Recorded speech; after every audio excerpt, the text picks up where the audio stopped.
dia a todo mundo. Bom, vou começar com a motivação desse trabalho, né? Você sabe que muitos sistemas de software precisam ser evoluídos e modificados constantemente para atender às necessidades dos usuários ou para se tornar competitivo, para continuar competitivo. No entanto, algumas mudanças que são feitas no código-fonte acabam se revelando inadequadas, seja porque a mudança introduz um defeito, seja porque tem um desempenho ruim, ou seja porque não faz tudo aquilo que se propunha a fazer. E aí a mudança inadequada ela pode seguir dois caminhos. Se os problemas eles não forem detectados, essa mudança inadequada vai acabar introduzindo defeitos na versão final do software, que é aquela que vai ser usada pelo usuário final, né? E o resultado é um software de baixa qualidade.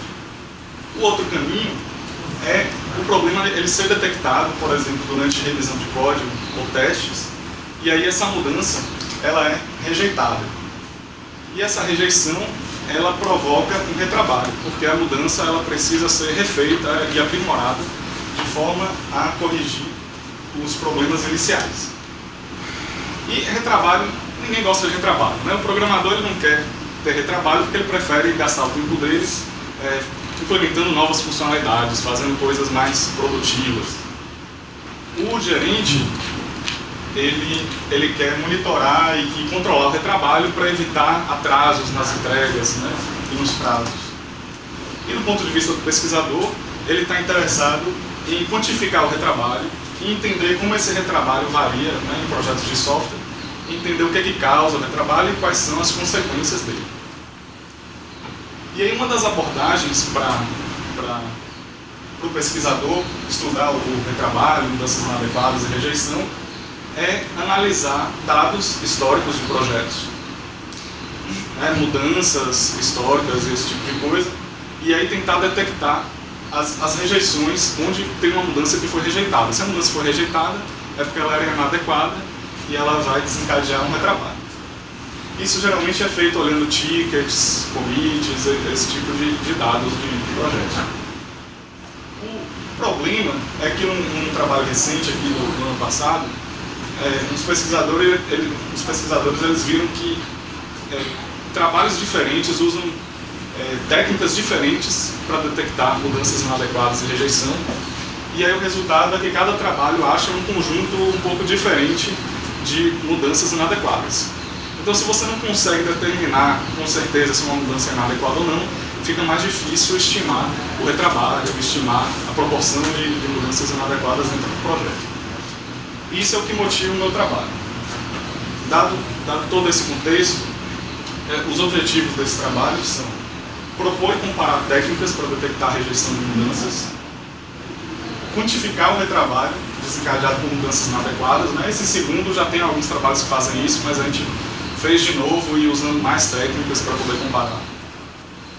Validar certas hipóteses, coisas que as pessoas acreditam, né, sobre rejeição de mudança e retrabalho. E, por final, avaliar o impacto de certas variáveis no processo de desenvolvimento sobre o retrabalho, né? Será que se o processo for assim, tem mais retrabalho, tem menos retrabalho? Como é que o processo afeta o retrabalho? Para isso, para atingir esses objetivos, nós analisamos dados de projetos da Mozilla Foundation. Por que a Mozilla Foundation? Porque eles têm processos muito bem documentados na internet e também na literatura científica. E também porque em 2011 eles passaram por uma mudança significativa no processo de desenvolvimento, que foi quando eles passaram a lançar versões dos seus produtos a cada 6 semanas, coisa que tipicamente demorava um ano antes, né, ou até mais. Então a gente analisou esses 3 projetos que são os mais ativos desde 2009 da Mozilla Foundation. Eu vou falar agora alguns conceitos que são importantes para entender o trabalho, muito focado na maneira como a Mozilla trabalha, como a Mozilla desenvolve software, mas são conceitos que muitos projetos de software usam, né? Um conceito ou outro, ou todos. Então, vamos lá. O primeiro passo para haver uma mudança de software, normalmente é criar um ticket, que é ou uma requisição de mudança. É um artefato, um documento que descreve um defeito que precisa ser corrigido, ou uma tarefa que precisa ser realizada, uma mudança que precisa ser feita. E aí o desenvolvedor ele pega esse ticket e diz, eu vou fazer esse ticket aqui. Então, se for o caso, ele cria uma mudança no código-fonte e aí solicita que um colega dele revise essa mudança. E aí o que pode acontecer? Esse colega ele pode dar uma revisão negativa, né? Ele rejeita a mudança, ele diz, essa mudança está inadequada. Aí, nesse caso, o desenvolvedor ele precisa criar outra mudança e passar por revisão de novo. Então essa aqui é a primeira forma que a gente tem de rejeição de mudanças. Uma vez que a mudança seja aprovada, aí é feito o commit dessa mudança. Essa mudança é enviada para um repositório de código central e a partir desse momento inicia-se o processo de build automatizado, que o build consiste de compilar o código, que é uma coisa que pode falhar também, e rodar testes automatizados. E aí se o build falha, seja porque não compila, seja porque algum teste não passa, aí o commit muitas vezes ele é revertido, né? Se volta para a versão anterior do software. E uma vez o commit revertido, precisa, né, criar uma nova mudança aprimorada e fazer um novo commit, que a gente chama aqui de commit suplementar, né? Todo commit que vem depois daquele primeiro. Uma vez aprovado, o build automatizado passando, se fecha o ticket e aí essa mudança ela vai passar por testes manuais. E aí nos testes manuais, se o teste detectar algum problema, a mudança é reaberta, né? O ticket ele é reaberto. Aí uma coisa que eu quero que vocês observem aqui é esses três tipos de rejeição: revisão negativa, reversão e reabertura. Cada um acontece num momento distinto dentro do processo. Mas a reversão pode acontecer antes de fechar o ticket ou depois. E aí por isso nesse estudo, para ficar mais claro, a gente dividiu aqui a reversão que acontece antes de fechar o ticket é a reversão precoce. E a que acontece depois se chama de reversão tardia. Tá? Então a gente vai estudar todos esses tipos de rejeição nesses projetos que eu falei. Fala um pouco mais sobre a Mozilla, agora sobre as mudanças no processo, né? Até março de 2011 eles lançavam uma versão a cada um ano e meio, 2 anos. Como é que funcionava? Eles tinham uma lista de funcionalidades e uma vez que essas funcionalidades estivessem implementadas e testadas, aí se lançava a nova versão do Firefox, do Thunderbird e de outros projetos. Só que a partir de março de 2011 a Mozilla adotou um modelo de releases rápidas, no qual o tempo é fixo, eles sempre lançam uma versão a cada 6 semanas. O escopo, né, quais são as funcionalidades, o volume de funcionalidades é o que vai variar. Então é um ritmo muito mais rápido de lançamento. E outra coisa, talvez um pouco mais técnico, né, é um problema que alguns projetos tinham. Aqui está um repositório de código, tá? Que ele está em uma versão do software que está passando o build, está tudo certo. Aí fulano faz uma mudança. Envia a mudança para o repositório e depois descobre que essa mudança era inadequada. Aí o que acontece? O build ele vai quebrar, vai ter um problema, então a gente sinaliza aqui pela cor vermelha. E qual é o problema disso? Que quando o ciclano ele baixar a última versão do computador dele para começar a trabalhar, ele vai baixar uma versão que não funciona. Então ele vai perder tempo, isso vai atrapalhar enormemente o trabalho dele. Aí uma forma que em 2011 a Mozilla adotou em alguns projetos para evitar esse problema foi esse conceito de repositórios de integração, no qual fulano ele envia a mudança para um repositório intermediário, que se chama repositório de integração, e se a mudança for inadequada, obviamente, vai ficar vermelho, mas aí vem o papel do xerife. O xerife ele fica o tempo todo prestando atenção no build e uma vez que o build falha, ele imediatamente reverte aquele commit que fez o build falhar. E aí, com isso, o repositório de integração volta a ficar verde, né, o mais rápido possível, para não atrapalhar os outros. Mas, além disso, ele envia as mudanças do repositório de integração para o repositório central, mas ele só faz isso quando o repositório de integração está verde. Então, com isso, você garante que o repositório central ele está sempre verde. E é esse repositório que o ciclano vai usar para baixar as mudanças. Então, ele nunca vai ter, né, ou raramente, vai ter aquele problema ter um repositório quebrado, vai estar sempre trabalhando com uma versão do software que funciona. E aí, como eu falei, né, isso é usado desde 2011 em dois dos projetos, no Mozilla Core e no Firefox. No Thunderbird, porque o volume de desenvolvimento é menor, eles não enfrentavam muito esse problema, eles não têm repositório de integração e não tem xerife. Com isso, acho que a gente consegue entender o trabalho. Mas antes da gente chegar lá, o que tem na literatura sobre rejeição de mudanças? A gente vai ver, por exemplo, um trabalho, né, que analisou alguns projetos da Mozilla e outros, que mediu que 11% das revisões de código eram negativas. Um outro determinou que até 33% dos tickets estão associados a 2 ou mais commits, né, a commits suplementares. E o argumento dele é que se tem 2 commits para aquela mudança, então provavelmente o segundo commit ele está corrigindo o primeiro que não foi tão bom assim.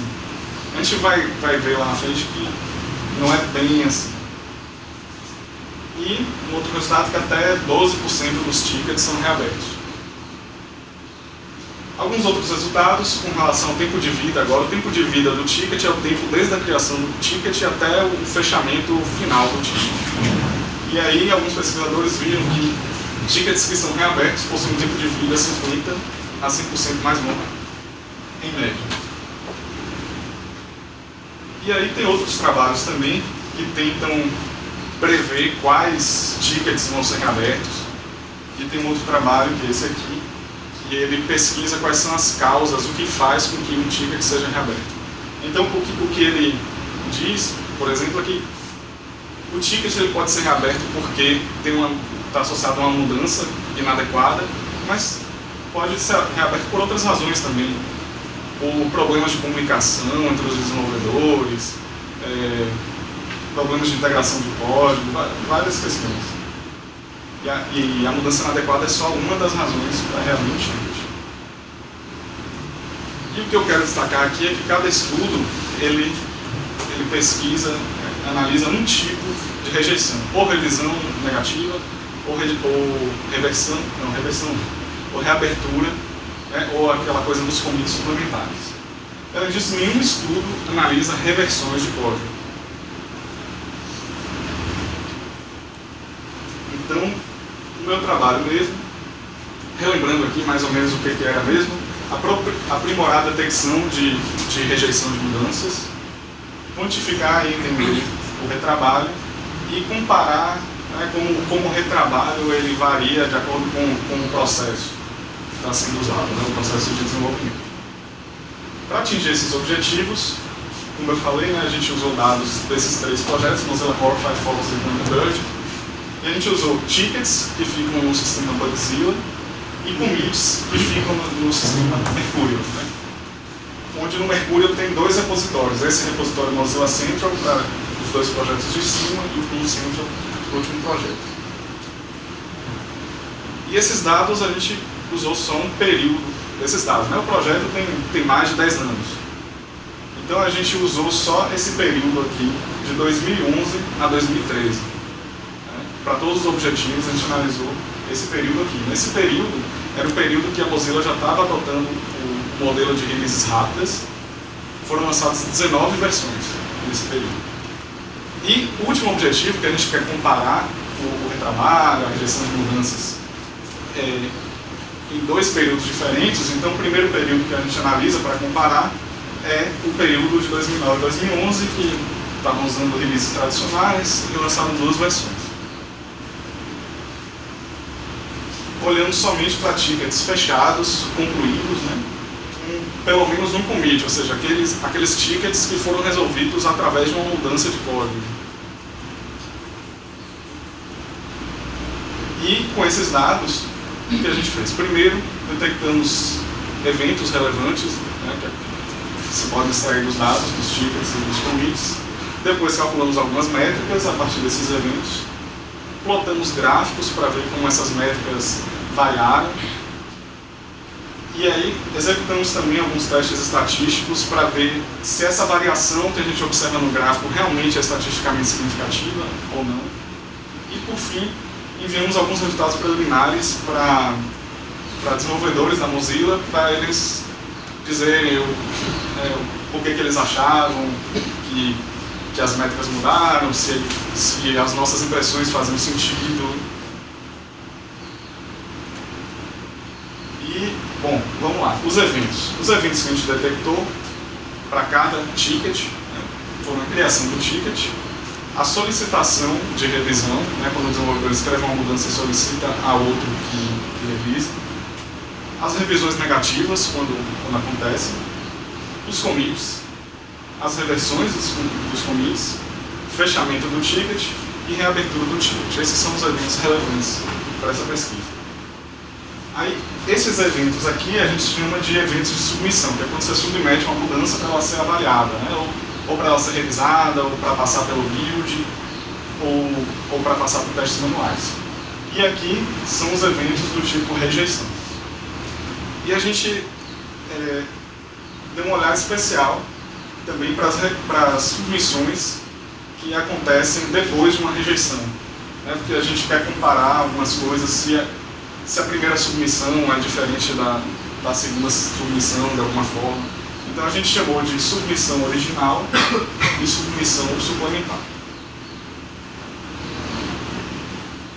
E aquela coisa que eu falei também de reversão precoce e reversão tardia, né? A gente diferenciou reversão precoce antes do ticket fechar e reversão tardia depois do fechamento do ticket. Então, para detectar vários eventos, a gente pode usar informações diretamente dos tickets. Por exemplo, criação do ticket, quando você abre um ticket lá da Mozilla, você vai ver já quem foi que criou, qual foi a data. Então, a gente consegue extrair trivialmente esses eventos de criação do ticket.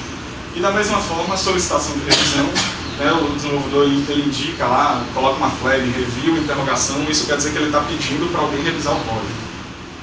A revisão negativa, que é um review menos, que aparece lá. Assim como o fechamento do ticket, que é quando o status vai para resolved. E a reabertura, quando o status vai para reopened. Então isso está registrado explicitamente lá nos tickets. Mas alguns eventos são mais difíceis de detectar, principalmente aqueles relacionados ao commit. Por quê? O commit é uma mudança no software, né? Mudei essa linha, inseri isso aqui, removi aquilo. E ele tem uma mensagem, que é o desenvolvedor que escreve, para descrever aquela mudança. E aí, nesse caso, ó, a gente olha a mensagem de commit, e se a mensagem de commit começar com bug e um número, aí quer dizer que esse commit ele está relacionado a um ticket, que é o ticket que tem esse número aqui. Então a gente, olhando esses metadados desse commit, a gente vê que esse é um commit que corrige, ele resolve de alguma forma aquele ticket 787078. E tem um outro caso que é o da reversão. Na reversão, no caso da Mozilla, eles escrevem uma mensagem do tipo assim, backout 4DD, né? Backout para ele significa reversão, e um número hexadecimal. Mas que número é esse? É o número do commit que está sendo revertido. Então, se esse commit reverte esse, e esse commit está relacionado a esse ticket, então essa é uma reversão que está relacionada a esse ticket aqui. E isso é a parte que não existe, até onde a gente sabe, não existem trabalhos na literatura que analisam essas reversões.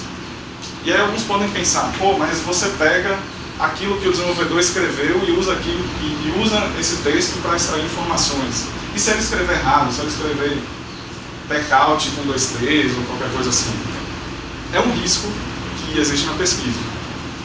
A gente acabou analisando variações dessa palavra aqui, mas além disso, em alguns projetos eles têm o que eles chamam de hook, que é um script que ele obriga que as mensagens de commit sigam certas convenções. Se a mensagem não seguir, você não consegue enviar para o repositório. E em 2 projetos, né, naqueles 2 primeiros, o Mozilla Core e o Firefox, eles têm, desde 2011, esse script. Então a gente garante que as mensagens de commit estão bem formatadas e a gente consegue extrair, fazer essas referências de um commit para o outro e do commit para o ticket. Detectando esses eventos, o próximo passo é calcular métricas. Tem 2 tipos de métrica. Métrica de contagem. A gente conta, por exemplo, quantos por cento dos tickets estão associados a uma reversão ou a uma revisão negativa, enfim, a algum tipo de rejeição. Isso ajuda a gente a quantificar, né, a rejeição dentro de um projeto. E tem as métricas de tempo, né? Dados todos esses eventos, a gente calcula o tempo da criação do ticket para a submissão original, ou seja, da criação para a solicitação de revisão, da criação para o commit, da criação para o fechamento. Calcula também o tempo da submissão para a rejeição, a gente chama também de tempo latente, e calcula o tempo para submissão suplementar. Com isso a gente pode fazer várias comparações e responder as perguntas, né, para atingir aqueles objetivos iniciais. Então, o que a gente tem de resultado? Né? Primeiro, relacionado ao primeiro objetivo. Propõe comparar técnicas para detectar a rejeição de mudanças. Então, a partir de propor, eu meio que já falei aqui que foi aquela reversão, que foi uma proposta nossa para disso ser estudado como uma forma de rejeição. Né? E aí a gente comparou com as outras coisas que estavam sendo usadas na literatura. Então, se você olha, por exemplo, commits suplementares, né? Como eu disse, tem um estudo que ele usa o commit suplementar como indicador de que a mudança foi inadequada. E aí, se você comparar aqui, quantos tickets tem commits suplementares? Quantos tickets tem uma reversão? Né? Esse diagrama de Venn aqui, o tamanho do ciclo tem a ver com a quantidade, né, de tickets, e você tem as interseções. Então a gente pode ver, por exemplo, que 97% das reversões elas estão associadas a commits suplementares. Né? Ou seja, depois da reversão vem outro commit para corrigir o commit inicial. No entanto, se você olhar para os commits suplementares, só 33% estão associados a reversões. Então, essa área aqui de azul é o quê? É o caso em que o desenvolvedor ele escreve um commit e depois escreve um segundo commit sem reverter o primeiro. Tá? E a gente viu o seguinte, que muitos desses commits aqui, que o cara escreve 2 commits sem reverter, eles têm na mensagem assim, parte 1, parte 2, parte 3. O que isso significa? Que aqui são, né, sendo 2 commits para o mesmo ticket, ele não está dizendo aqui que esse commit está corrigindo esse primeiro. Ele está dizendo que ele escreveu a mudança dele dividida em vários commits, né, por questões de organização, por questões várias. Então, claramente, não há um caso aqui de mudança inadequada ou de rejeição. É só uma forma de organização. E se a gente olha para a reabertura, bom, a reabertura, se vocês lembram, só acontece depois que o ticket fecha, né? Fechou, reabriu. Então, a gente vai comparar com reversões tardias, que são as reversões depois do fechamento de ticket. E aqui a gente vê também que a interseção entre essas coisas não é tão grande assim. Das reversões tardias, 75% estão associadas a reaberturas, mas você tem 25% aqui de reversões que não estão associadas a reaberturas. E se você olhar as reaberturas, só 25% estão relacionadas a reversões. E esses outros 75% das reaberturas provavelmente não representam uma rejeição de mudança, né? 75% dos casos. O que a gente esperava? Que esses ciclos aqui eles coincidissem. Sempre que reabre, reverte. Sempre que reverte depois do fechamento, reabre. Não é isso que aconteceu. Então, vamos olhar para essas reaberturas aqui, que não estão ligadas a reversões. Você tem casos, por exemplo, isso é abrir o ticket ali para tentar entender o que estava acontecendo, né? Você tem casos do tipo, o desenvolvedor fecha, aí o outro chega, reabre o ticket dizendo, ó, você fechou o ticket, mas não estava na hora de fechar o ticket, porque você tem que esperar o processo de build completar, e assim que completar, se der bem sucedido, aí você fecha. Então, um desenvolvedor fechou, o outro reabriu, quando terminou o processo de build, ele fechou de novo. Então, problemas típicos de comunicação, né? Não quer dizer que a solução do primeiro desenvolvedor estava errada, foi só o processo que ele não seguiu. Tem casos também que um desenvolvedor reabre e outro fecha e diz, não, mas isso não é esse ticket, isso já é outro problema. Então ele fecha de novo e abre outro ticket. Questões também de processo, de organização. E tem até os casos que o desenvolvedor ele fecha, ele reabre o ticket sem querer. Ele queria reabrir um ticket diferente e reabriu esse. Aí você vê lá, eles escrevem as mensagens, opa, eu achei que eu estava reabrindo aquele outro ticket. Então, isso se a gente simplesmente calcula esses números, a gente não está pegando essas sutilezas aqui. Com relação ao Thunderbird, sim, aqui eu mostrei só os dados de um projeto. Tá? Na tese tem os dados de todos os projetos.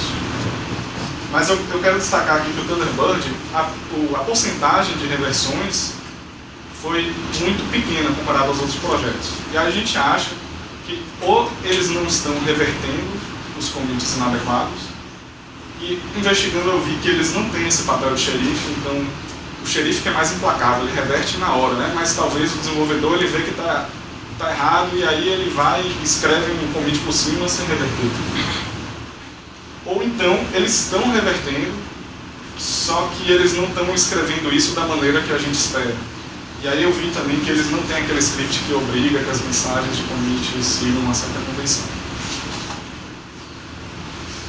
O segundo objetivo, modificar o retrabalho desencadeado por mudanças inadequadas. Aqui são as porcentagens, eu mostro aqui os números para o Firefox, né, na tese tem para os outros projetos também. E você vê que quase 21% dos tickets do Firefox, né, que estão associados a mudanças, commits, né, com aqueles critérios, tickets fechados, eles sofreram algum tipo de rejeição. É um número que eu considero alto. E aí a gente quebra, né, em revisões negativas, reversões, tanto reversões precoces quanto tardias, e reaberturas também. E esses números, né, são parecidos também de um projeto para o outro, exceto a questão da reversão do Thunderbird. E se a gente pensar na questão do dia a dia do projeto, no Mozilla Core, em média, são 5 rejeições por dia. No Firefox, 1 rejeição por dia, e no Thunderbird, 1 rejeição a cada 5 dias. O que eu quero dizer com isso? É que a rejeição é um evento comum, cotidiano. Então, que certamente cria algum tipo de problema no projeto, né? A rejeição, claro, é consequência, né? O problema é a mudança inadequada. E que vale a pena a gente estudar e tentar entender as causas, efeitos, tentar evitar tudo isso. E aí, bom, isso tem a ver... eu mostrei alguns quantitativos e outra perspectiva que eu quis olhar foi o seguinte, de repente tem muitas rejeições, mas essas rejeições são tratadas rapidamente, então não tem impacto no projeto. Então vamos ver como é que essas rejeições impactam o tempo de vida do ticket. A gente vê que os tickets que têm alguma rejeição têm um tempo de vida, né, 140, 74, 132% mais longos do que aqueles que não têm. Então eles demoram mais até chegar à sua conclusão. E outra coisa que eu medi também foi o seguinte, imagine que você não tem mudanças inadequadas, todas as suas mudanças são perfeitas. Então, a soma dos tempos de vida dos tickets dá tantos 1000 dias. Agora vamos lá. E agora, se a gente confrontar isso com os números reais do projeto que tem mudanças inadequadas, está levando, sei lá, 20% mais tempo. Quanto por cento mais de tempo o projeto está levando por causa das mudanças inadequadas? E a gente chegou a esses números aqui, tá? De 15% até 26%. Então isso é como se fosse um custo total dentro do projeto das mudanças inadequadas. É esse número que você pode reduzir com treinamento, com cursos, com boas práticas. E o que eu tirei daí foi...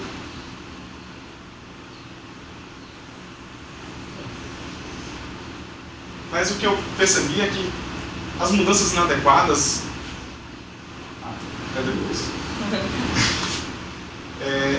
validar hipóteses sobre rejeição de mudanças retravadas. Eu não falei quais são as hipóteses, mas agora a gente vai ver. Algumas coisas que a gente acredita intuitivamente, eu quis avaliar com esses dados. Então a primeira hipótese é, quanto mais tempo eu demoro para submeter uma mudança, porque imagina, o cara está caprichando, está fazendo todos os testes, fazendo tudo direitinho, então ele demora mais. E aí, como resultado, a mudança dele tem uma maior chance de ser adequada, de ser apropriada. Essa é a nossa hipótese. E aí, eu fui medir então, dentro dos projetos. Se você pegar as mudanças que forem adequadas desde o início, nunca foram rejeitadas, o tempo de submissão delas foi em média de 17 dias. E olhando as mudanças que foram eventualmente rejeitadas, o tempo da submissão foi de 30 dias. um tempo 77% maior, o que foi um resultado que eu considerei contraintuitivo. Tá? Então, isso serviu também para todos os outros projetos. Tá? São mudanças significativas e também estatisticamente significativas. E o que isso quer dizer? Será então que quanto mais tempo demora para submeter, maior a chance de a mudança ser inadequada, que é melhor fazer rápido de qualquer jeito, que tem mais chance de dar certo? Então não faz sentido, né? O que a gente acha da interpretação desses dados é que as mudanças difíceis, elas levam mais tempo para ser escritas, e as mudanças difíceis também têm maior chance de serem rejeitadas. Então essa é a nossa nova hipótese, que a gente não teve como avaliar com os nossos dados, porque a gente não tem como medir, ou não sabe ainda como medir a dificuldade da mudança.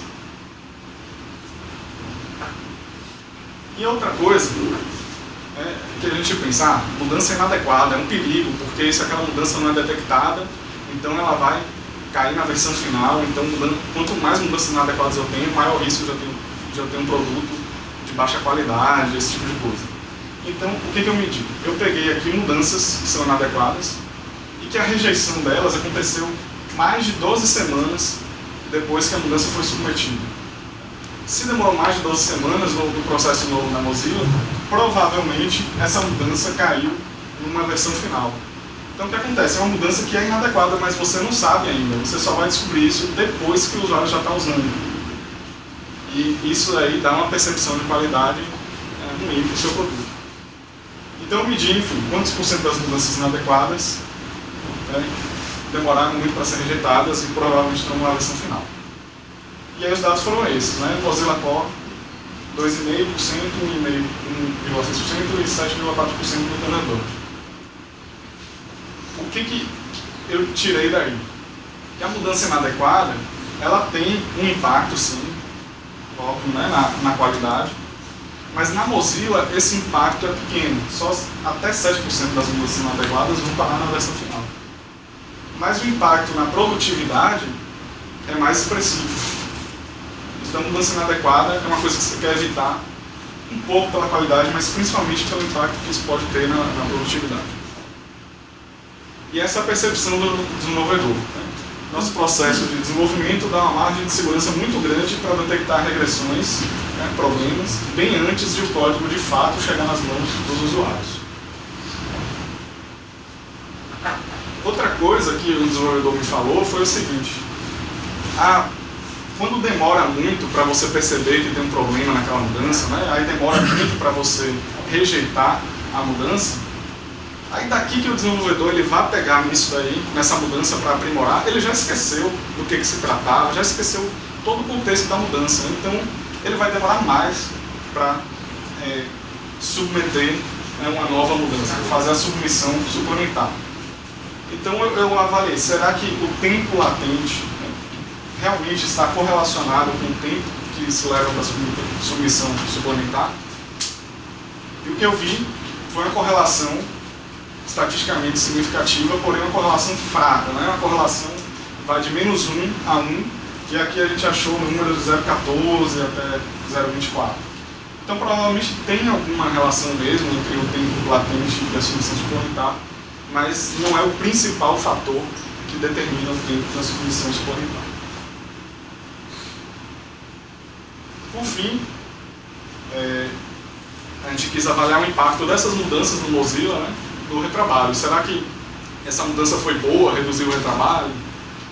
Ou foi ruim, acabou aumentando o retrabalho no projeto? Só para lembrar que mudanças foram essas, né, todas em 2011. Eles usavam releases tradicionais, passaram a usar releases rápidas. Antes os desenvolvedores enviavam as mudanças para o repositório central e se quebrasse prejudicava os outros, e agora eles enviam para um repositório de integração e tem esse papel do xerife que faz a mediação entre o repositório de integração e o central. Então vamos lá, vocês acham que aqui do lado direito, depois de 2011, o retrabalho aumentou ou diminuiu com essas mudanças? Então a gente mediu aqui as rejeições, né, de cada tipo.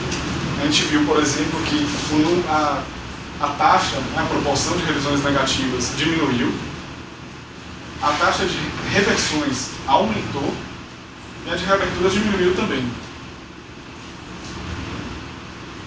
E aí a gente se pergunta, pô, mas por que o número de reversões aumentou? Será que isso quer dizer que o retrabalho aumentou? Né? E isso porque contradiz as outras métricas. E aí eu fui perguntar para os desenvolvedores, por que vocês acham que tem mais reversão agora do que tinha antes? Então, me disseram várias coisas, por exemplo, porque agora a gente tem mais código, a gente tem mais produtos, tem Firefox para Android, Firefox para Windows, não sei o que pensando, tem o Firefox OS, então está mais difícil de manter e de vez em quando a gente pisa na bola. O outro falou, a gente tem agora testes automatizados melhores, então tem certos problemas que a gente não detectava antes, só ia detectar lá na frente, que agora a gente está detectando aqui bem cedo. Isso é bom para o projeto. E um outro me falou, não, é porque agora a gente tem xerife. E o xerife é implacável, ele reverte mesmo, não quer nem saber. E a gente tem repositório de integração também, isso também favorece as reversões. E eu fiquei meio sem entender, mas no wiki da Mozilla, eles explicam o seguinte, que se você quebra, você como desenvolvedor, quebra o repositório de integração de vez em quando, né, você manda uma mudança inadequada, um build falha, não tem problema. Tudo bem, é isso mesmo que a gente quer. Mas se você nunca quebra o repositório de integração, aí você está fazendo uma coisa errada, você está rodando testes demais. Você está tendo um trabalho que não precisa. Né? Porque é para quebrar de vez em quando mesmo, porque não impacta tanto o trabalho dos desenvolvedores. E aí eles economizam tempo testando, porque muitos desses testes vão ser feitos aqui no repositório central. Então isso colabora para a ideia de que a reversão, o número de reversões aumentou por causa dessas mudanças aqui. E uma forma de a gente avaliar foi o seguinte, medindo separadamente as reversões tardias e as reversões precoces. As reversões tardias caíram bastante, né, de 4,6% para 1,7%. E as reversões precoces aumentaram. Então, essas são as reversões que acontecem no repositório de integração. E essas daqui que acontecem já lá no repositório central. Então, de fato, os desenvolvedores eles estão usando mais esse recurso novo que é o repositório de integração. E o impacto no trabalho das outras pessoas, né, na verdade, até melhorou, né, porque o repositório central está ainda mais estável do que ele era antes. E é como o desenvolvedor falou, né, o tempo gasto testando mudanças antes de submetê-las diminuiu, assim como o tempo desperdiçado com o repositório central quebrado. Então a visão dos desenvolvedores foi boa e a gente conseguiu capturar isso nessa análise de dados. Bom, recapitulando então, mudanças inadequadas, todo mundo quer evitar, mas se acontece, é bom que ela seja rejeitada e aí isso provoca retrabalho. Tem formas de você determinar se uma mudança foi rejeitada ou não são formas exatas, né, são heurísticas, de certa forma. Só que essas duas aqui, commits complementares e reaberturas, são imprecisas se seu objetivo é determinar mudanças inadequadas. E aí a gente propôs essa nova forma aqui, reversões. E o que eu percebi, funciona muito bem se o projeto sistematicamente reverte os commits e documenta isso sistematicamente na mensagem. No caso do Thunderbird, já não funcionou tão bem assim. A gente viu que a rejeição de mudanças é uma coisa comum, cotidiana, e provoca um retrabalho aí da ordem de 25%. Já o impacto dos defeitos, das mudanças inadequadas na versão final, é baixo, não acontece tanto assim disso parar na mão do usuário. No caso da Mozilla, que tem todo esse processo de teste automatizado, manual e revisão.